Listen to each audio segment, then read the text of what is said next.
The year is 1988. Hurricane Gilbert rips through Jamaica, causing nearly $3 billion in damages. George H.W. Bush is elected the 41st President of the United States, and Adobe releases the beta version of Photoshop. Yes, it was a year of many disasters, but the worst one of them all was when Nintendo released Zelda 2 in the United States, and it was a side-scroller. Okay, I actually kind of like that last one.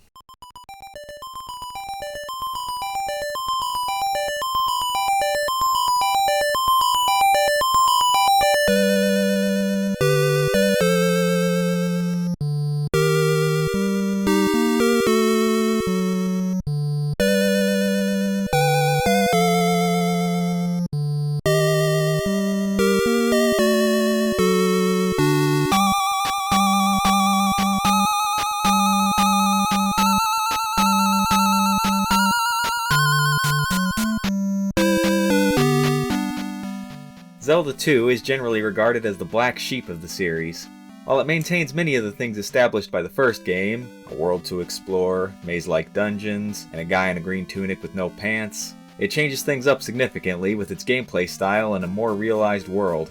Much like the first game, there's barely any story. It takes place right after Zelda 1, with Ganon dead and Link now a year older. Now, Link has to collect the Triforce of Courage in order to revive Princess Zelda, no relation, who has been trapped in a sleeping spell for centuries. However, Ganon's minions are still about, trying to steal Link's blood in order to revive their former master. Where it breaks the mold of the first game is with the side-scrolling combat and action RPG elements. Yes, even back in the 80s they were tacking RPG elements onto action games.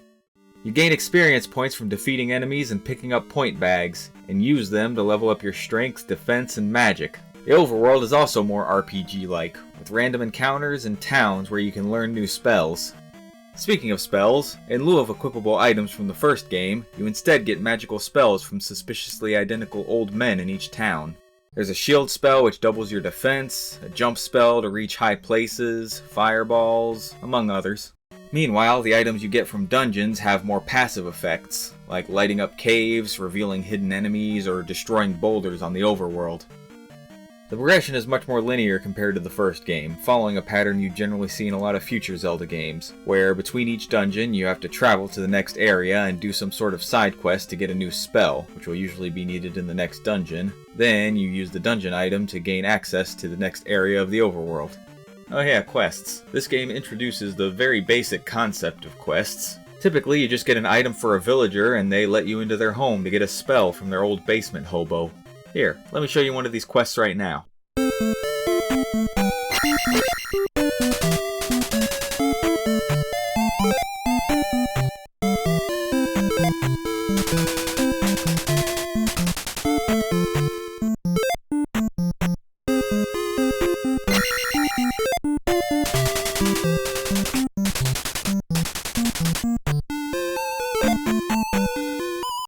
Damn, what a quest. Lord of the Rings, eat your heart out. Anyway, besides the spells, there's also soldiers that can teach you some new sword techniques. There's the up thrust that lets you stab enemies overhead, and the down thrust that lets you stab and even bounce on the enemies below you. Now would probably be a good time to go over the combat, because that's where this game really shines. While the first game's combat was more about using the right tool for the job, bombs for dodongos, arrows for Pole's voices, and lying down and crying for Wizrobes, Zelda 2's combat focuses more on one-on-one fights, emphasizing jumping, attacking, and blocking. Enemies will generally attack on two different levels, and you can either stand or duck to block their attacks. A lot of enemies themselves also have shields, so you have to attack them at the right spot to hurt them, or jump and time your attacks to hit their heads. Some enemies can only be hurt by certain spells, or even their own attacks, and it leads to a lot of fun and surprisingly intense fights. For 1998 at least. There's an ever-ongoing debate as to what genre the Zelda series even is. Most archives refer to them as action-adventure games, but that label has never been very helpful. Most games have action and adventure in them. Some refer to them as RPGs or even Metroidvanias, but the waters get muddier when you consider mission-based games like Four Swords and Triforce Heroes. To get around this, some even tried to invent a new genre called Zelda-like. I think this is kind of a restrictive way of thinking anyway. Genres are really meant to help us archive games that exist, but games are more than just their genre. The whole Zelda series is a major testament to that. Each game has its own unique flair, gimmick, and innovation, but each feels like a natural progression of the previous ones. And quantifying each game into a single genre label isn't exactly helpful. It kind of feels like that old philosophical quandary where you have to define a chair in a way that encompasses all chairs while excluding anything that isn't a chair. A lot of people are torn on this installment due to the shift in gameplay style and difficulty, but I think once you break through the difficulty floor and get into the flow of combat, it's a ton of fun. Besides, the difficulty isn't really that bad compared to a lot of other games on the NES. Of course, there are a couple of exceptions. There's an area in the early game called Death Mountain. You can access it after beating the first dungeon, but you do have to complete it in order to access the third. It contains the hardest enemies in the first half of the game, in a time where you'll probably only have 3 or 4 levels in all of your stats, and only 1 health and magic upgrade max. Oh, and did I mention this game has a lives system? Yeah, this. This right here is my biggest complaint about Zelda 2. Not even the first game had this. You get 3 lives. If you get a game over, no matter what part of the game you're in, you get sent back to the first area. Doesn't matter how deep you are into a dungeon, how far across the world you are, you gotta walk all the way back.